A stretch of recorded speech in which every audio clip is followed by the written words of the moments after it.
चला तर मुलांनो, आज आपण हसत खेळत मजेशीर इंग्रजी शिकणार आहोत. काय शिकणार आहोत? ठीक आहे.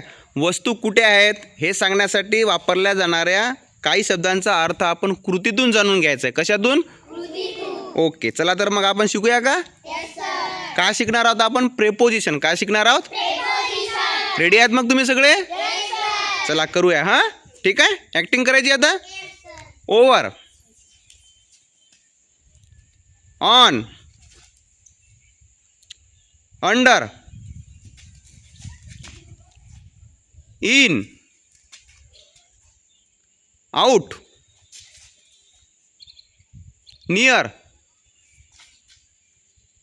फार, besides, in front of, behind, around and between. Very good, very good.